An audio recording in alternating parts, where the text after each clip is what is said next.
नमस्कार, आपका स्वागत है मॉड्यूल 10 के सेकंड पार्ट में। मॉड्यूल 10 यानी कि कंपनी एनालिसिस का qualitative part. Next point qualitative part का आता है स्वॉट एनालिसिस। स्वॉट एनालिसिस कायदे से तो हमें बिल्कुल लास्ट में स्वॉट एनालिसिस की बात करनी चाहिए। स्वॉट का मतलब होता है SWOT, strength, weaknesses, opportunities and threats.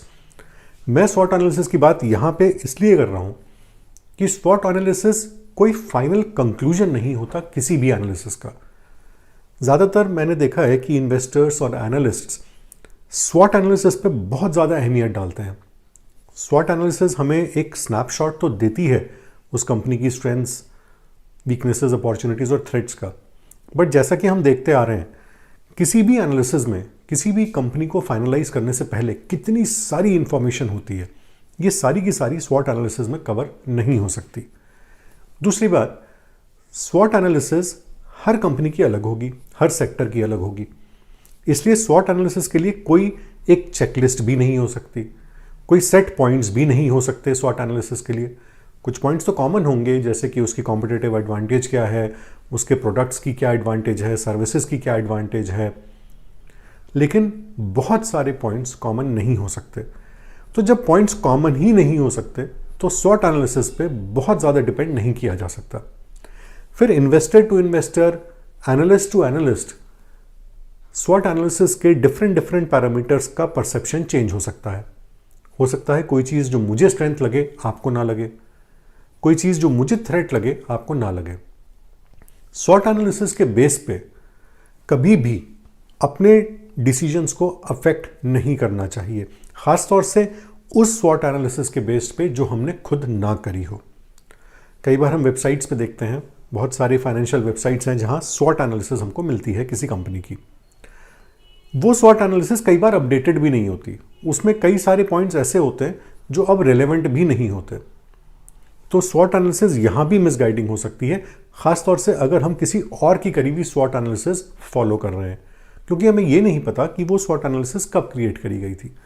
For example, अगर किसी कंपनी में कोई बुरी खबर आई है, कोई मिस हैपनिंग हुई है, तो वो उस समय वहां थ्रेट में आ सकती है या वीकनेस में कंसिडर किया जा सकता है। अब कंपनी कुछ हफ्ते के बाद या कुछ महीने के बाद उस थ्रेट से या उस वीकनेस को उसने ओवरकम कर लिया, उस चीज से वो आगे बढ़ गई। अब that is no longer a threat, that is no longer a weakness. But स्वॉट एनालिसिस अगर अपडेटेड नहीं है तो वो उसे थ्रेट या वीकनेस की तरह शो करती रहेगी। And same goes for a positive news also. अगर कोई अच्छी खबर है, कोई अच्छा डेवलपमेंट हुआ है, हो सकता है कि जिस समय मैं और आप स्वॉट एनालिसिस को पढ़ रहे हैं अब वो खबर रेलिवेंट नहीं है। जो भी मूवमेंट उस खबर की वजह से या उस न्यूज़ की वजह से, उस पॉजिटिव डेवलपमेंट की वजह से जो भी मूवमेंट उस स्टॉक प्राइस में आना था, वो मूवमेंट अब आ चुका है, मार्केट उसको डिस्काउंट कर चुका है। तो इसलिए स्वॉट एनालिसिस को समझते समय, पढ़ते समय ये बात बिल्कुल ध्यान रखिएगा कि ये आपको सारी इंफॉर्मेशन नहीं दे रही है, क्योंकि सारी इंफॉर्मेशन स्वॉट एनालिसिस कभी दे ही नहीं सकती। सारी इंफॉर्मेशन सिर्फ रिसर्च रिपोर्ट ही हमें दे सकती है। स्वॉट एनालिसिस, जैसा कि हमने देखा कि it means strengths, weaknesses, opportunities और थ्रेट्स। स्ट्रेंथ्स का मतलब है क्या कॉम्पिटिटिव एडवांटेजेस हैं कंपनी की। वीकनेसेस का मतलब है कहाँ पे कंपनी लैग कर रही है, क्यों वो अपना प्रोडक्ट पूरी तरीके से या सर्विसेज पूरी तरीके से नहीं पहुंचा पा रहे। अपॉर्चुनिटीज़ का मतलब है कि जिस सेगमेंट में या जिस इंडस्ट्री में वो कंपनी काम कर रही है वहाँ ऐसे कौन से डेवलपमेंट्स हैं जिनका फ़ायदा कंपनी उठा सकती है। अपॉर्चुनिटीज़ शॉर्ट टर्म अपॉर्चुनिटीज़ भी हो सकती हैं और लॉन्ग टर्म अपॉर्चुनिटीज़ भी हो सकती हैं, लेकिन स्वॉट एनालिसिस में ज़्यादातर शॉर्ट टर्म अपॉर्चुनिटीज़ ही कंसिडर की जाती हैं, क्योंकि लॉन्ग टर्म अपॉर्चुनिटीज़ स्वॉट एनालिसिस में इंक्लूड होना मुश्किल है। ऐसे ही लॉन्ग टर्म स्ट्रेंथ्स या लॉन्ग टर्म वीकनेसेस का भी स्वॉट एनालिसिस में इंक्लूड होना मुश्किल है। स्वॉट एनालिसिस में चौथा पॉइंट है थ्रेट्स का। थ्रेट और वीकनेस में क्या फ़र्क है? थ्रेट हमको वो पॉइंट्स बताती है जिससे इस कंपनी के बिजनेस पे बहुत बड़ा फर्क पड़ सकता है या ये कंपनी आगे चल के खतरे में आ सकती है, जैसे कि कोई बहुत बड़ा लोन, बहुत हैवी इंटरेस्ट पेमेंट्स, बहुत बड़ी लिटिगेशंस। इस तरह की प्रॉब्लम्स कंपनी को बंद भी कर सकती हैं, कंपनी के बिजनेस को बहुत डीपली अफेक्ट कर सकती हैं। वीकनेस और थ्रेट्स में फ़र्क होता है। वीकनेसेस को स्ट्रेंथ्स में कन्वर्ट किया जा सकता है, वीकनेसेस को ख़त्म किया जा सकता है, ओवरकम किया जा सकता है। बट थ्रेट्स को ओवरकम करना कंपनीज के लिए कई बार मुश्किल हो सकता है अगर थ्रेट बहुत ज़्यादा रेलेवेंट और बहुत बड़ी थ्रेट हो। कंपटीशन की थ्रेट भी एक वैलिड थ्रेट है, जैसे कि टेलीकॉम सेक्टर में है, एविएशन सेक्टर में है, कंपटीशन की थ्रेट्स एक वैलिड थ्रेट है।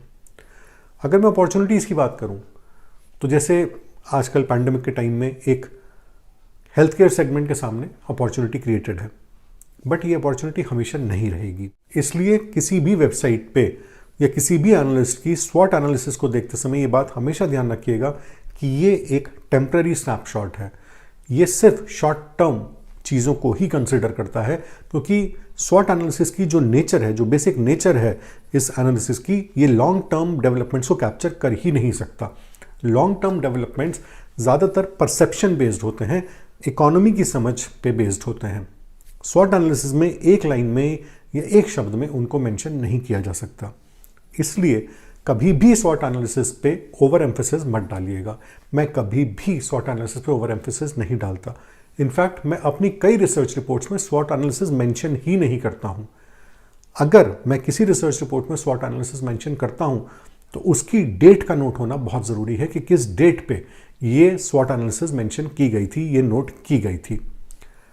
एक अच्छी स्वॉट एनालिसिस में हर पॉइंट के बाद, यानी कि स्ट्रेंथ्स में मान लीजिए आपने 4 पॉइंट्स लिखे, वीकनेस में आपने 2 पॉइंट्स लिखे, अपॉर्चुनिटीज़ में आपने 3 पॉइंट्स लिखे, थ्रेट्स में आपने 1 पॉइंट लिखा या 1 भी पॉइंट नहीं लिखा, तो हर पॉइंट के आगे उसका एक एक्सप्लेनेशन आना चाहिए। हर पॉइंट स्वॉट एनालिसिस का एक्सप्लेन्ड होना चाहिए उस डेट के हिसाब से। मान लीजिए हमने लिखा कि इस समय एक वीकनेस है कंपनी के सामने कि उसके लॉजिस्टिक्स अच्छे डेवलप नहीं है, तो थोड़ा सा एक्सप्लेनेशन इस बात का आना चाहिए। अब ये बात हमने आज नोट करी, 1 साल के बाद कंपनी ने अपने लॉजिस्टिक्स को इंप्रूव कर लिया, अपनी रीच कस्टमर्स तक बढ़ा दी, अपने प्रोडक्ट्स को आगे तक पहुंचा दिया, मार्केट्स में पेनिट्रेशन बढ़ा दी, तो अब ये स्वॉट एनालिसिस रिवाइज होनी चाहिए। कायदे से स्वॉट एनालिसिस हर 3 महीने में या हर 6 महीने में रिवाइज होनी चाहिए। अब ये अपने आप में एक इतना बड़ा टास्क बन जाएगा और एक अननेसेसरी एक्सरसाइज बन जाएगी जिसका कोई बहुत फायदा नहीं है। इसलिए स्वॉट एनालिसिस को कभी भी अपनी रिसर्च में इंक्लूड करते समय इस बात का ध्यान रखिएगा कि इसका रिवाइज होना बहुत ज़रूरी है, और अगर ये रिवाइज नहीं हो रही तो 3 महीने या 6 महीने या 1 साल के बाद, डिपेंडिंग अपॉन द इंडस्ट्री, वो स्वॉट एनालिसिस पूरी तरीके से नल एंड वॉइड हो जाती है, इररेलेवेंट हो जाती है, और अब उस स्वॉट एनालिसिस के बेस पे कोई भी डिसीजन लेना बेकार है। उस स्वॉट एनालिसिस को अब हम ज़ीरो कंसिडर कर सकते हैं, पूरी तरीके से नल एंड वॉइड कंसिडर कर सकते हैं। 6 महीने किसी भी स्वॉट एनालिसिस की रेलेवेंस के लिए काफ़ी होते हैं। इसलिए कोई भी स्वॉट एनालिसिस अगर 6 महीने से पुरानी हो तो मेरे हिसाब से उसको रेलेवेंट कंसिडर नहीं करना चाहिए जब तक कि वो नई डेट के हिसाब से रिवाइज ना हो जाए। एक अनअवेयर इन्वेस्टर को किसी भी कंपनी का स्नैपशॉट देने के लिए स्वॉट एनालिसिस पूरी तरीके से रेलेवेंट है, बट अगर आप अपने पर्सनल इन्वेस्टमेंट्स के लिए स्वॉट एनालिसिस को यूज़ कर रहे हैं तो बस इन बातों का ध्यान रखिएगा कि सबसे पहली बात, ये एक टेम्पररी स्नैपशॉट है, दूसरा 6 महीने से ज़्यादा इसकी रेलेवेंस नहीं होती, और तीसरा ये कभी भी लॉन्ग टर्म डेवलपमेंट्स को या लॉन्ग टर्म व्यू को कैप्चर नहीं कर सकता। नेक्स्ट पॉइंट क्वालिटेटिव एनालिसिस का आता है quality of management. Quality of management में से क्वालिटी शब्द हटा करके मैं सिर्फ मैनेजमेंट यूज़ करना चाहता हूँ, और मैनेजमेंट के बाद लगाना चाहता हूँ 2 पॉइंट्स, क्वालिटी एंड क्वांटिटी। यानी कि जैसे कि हम इंडस्ट्री की या कंपनी के एनालिसिस क्वालिटेटिव और क्वांटिटेटिव एनालिसिस में बांटते हैं, वैसे ही हम मैनेजमेंट के एनालिसिस भी क्वालिटेटिव और क्वांटिटेटिव वे में बांट सकते हैं। कैसे? क्वालिटेटिव एनालिसिस तो ऑब्वियसली मैनेजमेंट की यही है कि मैनेजमेंट कितना कॉम्पिटिटिव है, किस तरीके से एफिशिएंटली अपनी कंपनी को रन करते हैं, कितने ऑनेस्ट हैं, कितने एथिकल हैं, और कितने अच्छे फ्यूचर प्लान्स उनके हैं। क्वांटिटेटिव एनालिसिस से हमको पता चलता है कि मैनेजमेंट के अंदर कितनी एनर्जी है।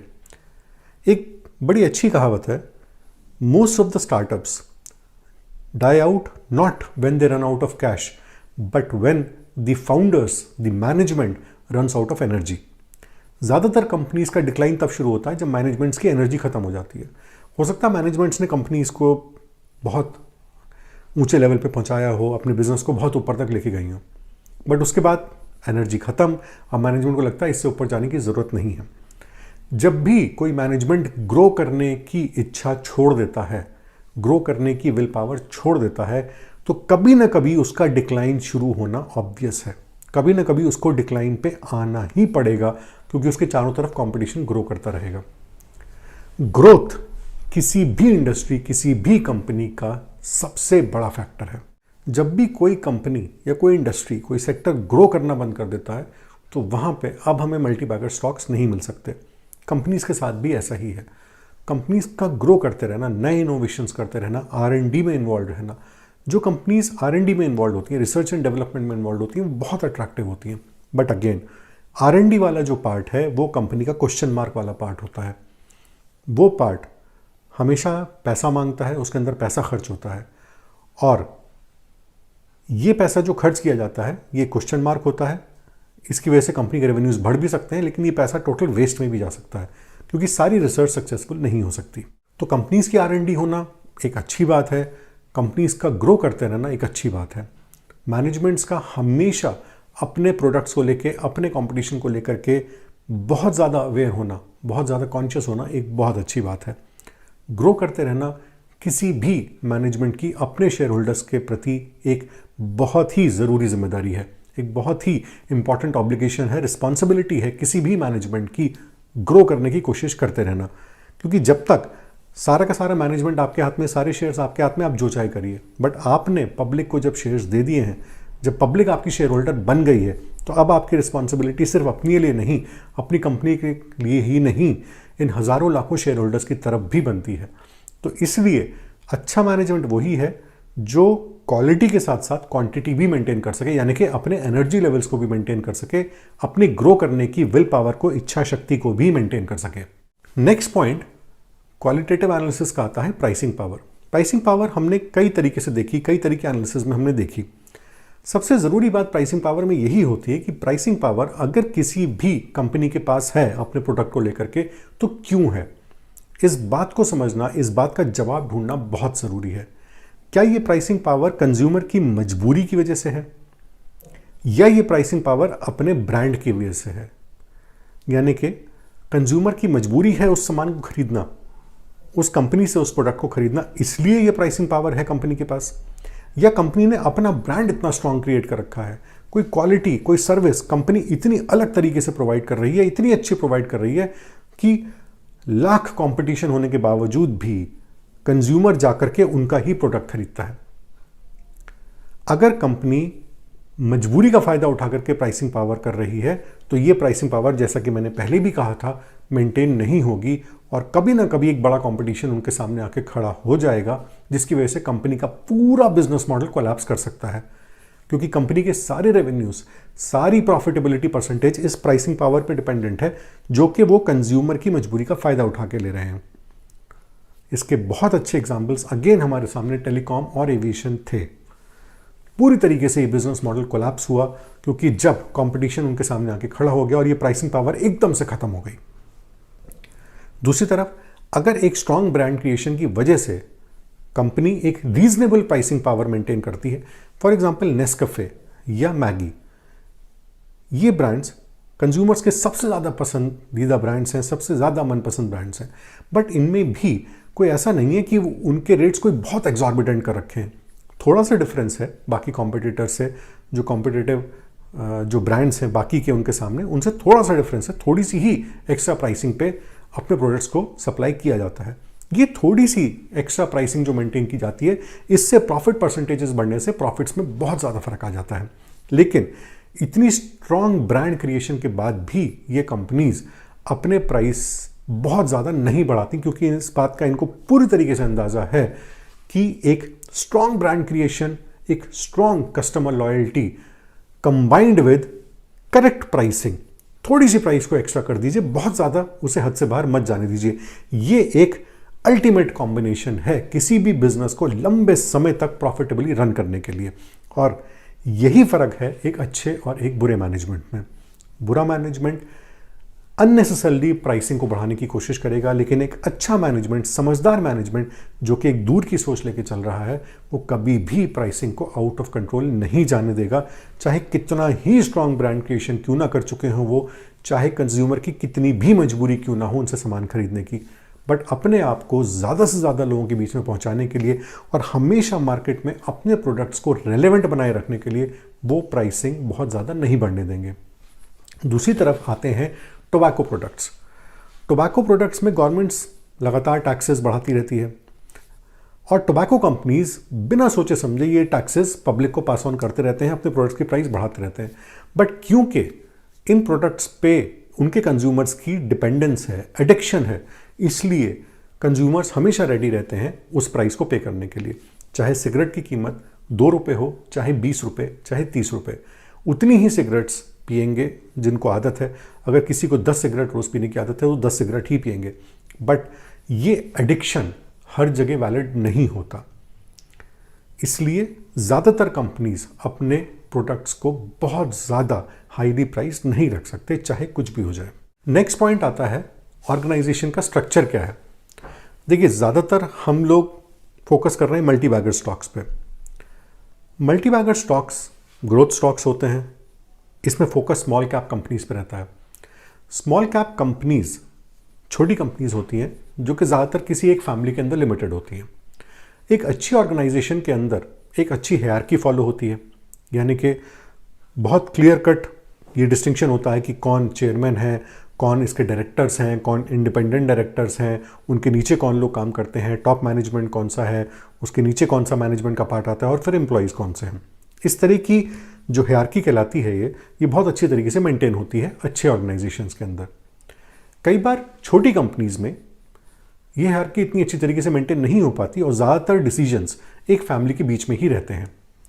चेयरमैन ज़्यादातर हेड ऑफ द फैमिली होते हैं, उनके भाई, उनके बेटे, उनके बच्चे और बाकी फैमिली मेंबर्स बाकी मैनेजमेंट का पार्ट बन जाते हैं। हालांकि रेगुलेशंस के हिसाब से इंडिपेंडेंट डायरेक्टर्स भी रखने होते हैं, बट कई बार ये इंडिपेंडेंट डायरेक्टर्स सिर्फ पपेट्स बन के रह जाते हैं। इस बात का पता लगाना बहुत ही मुश्किल है, इनफैक्ट नेक्स्ट टू इम्पॉसिबल है कि इंडिपेंडेंट डायरेक्टर्स के पास कितनी पावर है। इंडिपेंडेंट डायरेक्टर्स के बारे में हमने पिछले मॉड्यूल्स में भी बात करी थी। इंडिपेंडेंट डायरेक्टर्स का सारा मकसद ये होता है कि वो रिटेल इन्वेस्टर्स के इंटरेस्ट को प्रोटेक्ट करें, कंपनी के सारी ग्रोथ, सारे डेवलपमेंट्स को ट्रांसपेरेंट रखें अपने इन्वेस्टर्स के सामने। बट इन इंडिपेंडेंट डायरेक्टर्स को मैनेजमेंट, जो एक्चुअल मैनेजमेंट है, जो कंपनी के फाउंडर्स हैं, जो वो फैमिली है जो उस कंपनी को कंट्रोल कर रही है, उसने इंडिपेंडेंट डायरेक्टर्स को कितनी पावर दे रखी है और कितने ट्रांसपेरेंटली वो खुद आगे चल रहे हैं, इसी पे सारा का सारी बातें डिपेंड करेंगी कि इस ऑर्गेनाइजेशन का, इस कंपनी का स्ट्रक्चर कैसा है। तो जैसा कि मैंने कहा, क्योंकि हम स्मॉल कैप कंपनीज में डील करते हैं तो कई बार यहाँ पे हमको थोड़ा सा कॉम्प्रोमाइज करना पड़ता है। इस पॉइंट पे हमको थोड़ा सा कॉम्प्रोमाइज करना पड़ता है कि ज़्यादातर स्मॉल कैप कंपनीज या माइक्रो कैप कंपनीज एक फैमिली के अंडर ही रहेंगी, उनका पूरा मैनेजमेंट एक फैमिली के अंडर ही रहेगा। अगर मैं बिल्कुल आइडियलिस्टिकली बातें करूँ, आइडियल बात करूँ, तो अच्छी हायरार्की होनी चाहिए, इंडिपेंडेंट डायरेक्टर्स को पूरी फ्रीडम होनी चाहिए और जो भी चेयरमैन है कंपनी के या फैमिली है, वो एक फैमिली के बीच में ही सारे डिसीजंस को ना रखें और सबसे मिलजुल के ही डिसीजन लें। बट जहाँ तक मैं समझता हूँ, प्रैक्टिकली अगर हम बात करें तो ये पॉसिबल नहीं हो सकता किसी भी स्मॉल कैप कंपनी के लिए। स्मॉल कैप कंपनी तो छोड़िए, बड़ी बड़ी ऑर्गेनाइजेशंस के लिए कई बार ये बात पॉसिबल नहीं हो सकती जो कि एक फैमिली से रन की जाती हैं। लेकिन ये देखना ज़रूरी है कि क्या क्लियर कट डिस्टिंक्शंस उस फैमिली के अंदर हैं या आपस में ही वो लोग लड़के डिसीजंस नहीं ले पाते।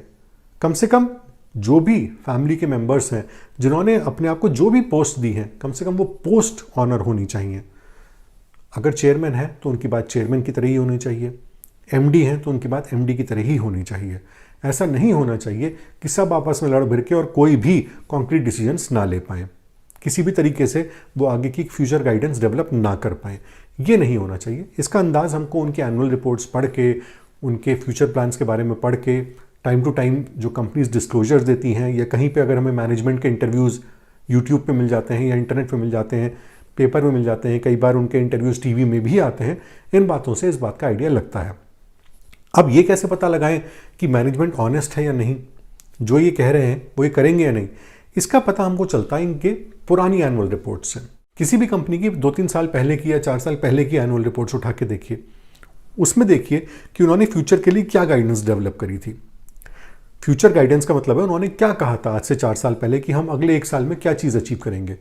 कोई नया प्रोडक्ट लाएंगे, या हमारी रेवेन्यू ग्रोथ इतनी होगी, प्रॉफिटेबिलिटी इतनी होगी, या हम ऐसा कोई नया प्लांट लगाने वाले हैं, कोई नई फैक्ट्री लगाने वाले हैं, या ये कुछ नया काम करने वाले हैं। जो कुछ भी उन्होंने कहा था और जितने समय में भी उन्होंने कहा था कि इस बात को अचीव करेंगे, क्या वो चीज़ अचीव हुई? क्या उतने समय में वो नई फैक्ट्री लग पाई? क्या उनके प्लान सक्सेसफुल हो पाए? अगर उनके ज़्यादातर प्लान सक्सेसफुल होते हैं, जो भी वो एनुअल रिपोर्ट्स में बात करते हैं या टाइम टू टाइम अपने इन्वेस्टर्स के सामने डिस्क्लोजर्स करते हैं, तो इसका मतलब है कंपनी ऑनेस्ट है, मैनेजमेंट एथिकल है। लेकिन अगर सारी बातें ज़्यादातर हवा में होती हैं, एनुअल रिपोर्ट तो बहुत ही अच्छी से बनाई जाती है लेकिन उसके बाद उसका कोई फॉलोअप नहीं होता, वो प्लान्स कभी भी सक्सेसफुल नहीं होते, ना इंडस्ट्रीज़ लगती हैं, ना फैक्ट्रीज लगती हैं, ना कोई एक्सपेंशन हो पाता है, ना प्रॉफिटेबिलिटी परसेंटेजेस बढ़ पाती है, ना रेवेन्यूज़ उस हिसाब से ग्रो कर पाते हैं। तो मतलब मैनेजमेंट सिर्फ अपने इन्वेस्टर्स के सामने एक रोज़ी पिक्चर पेंट कर रहे हैं और उसका एक्चुअल हकीकत से कोई लेना देना नहीं है। ऐसे मैनेजमेंट से फिर दूर रहना चाहिए, क्योंकि ऐसे मैनेजमेंट की किसी भी बात पे आप यकीन नहीं कर सकते जो पिछले 4 साल से या 5 साल से अपनी बातों को फुलफिल ही नहीं कर पा रहे। तो आगे भी इस बात की कोई गारंटी नहीं है, आगे भी इस बात की कोई एश्योरेंस नहीं है कि वो जो वादा आज कर रहे हैं उसको पूरा कर पाएंगे।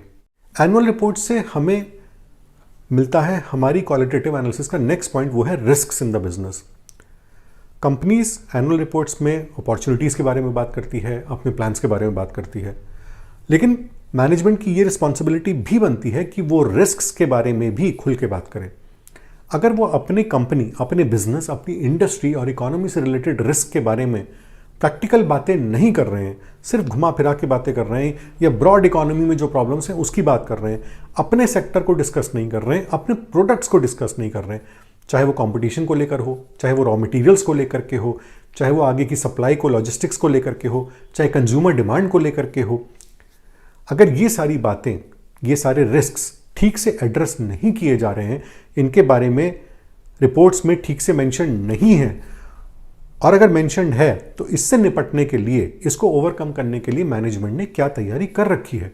अगर ये बातें ठीक से मेंशन नहीं है तो इसका मतलब या तो मैनेजमेंट कोई क्रिटिकल इंफॉर्मेशन हमसे छुपाने की कोशिश कर रहे हैं, या फिर वो इन बातों को एक्सेप्ट करने को तैयार ही नहीं है कि ये रिस्क हमारे सामने है, और अगर एक्सेप्ट कर भी रहे हैं तो उनके पास कोई कॉन्क्रीट प्लान नहीं है इन प्रॉब्लम से निकलने का या इन रिस्क्स को ओवरकम करने का।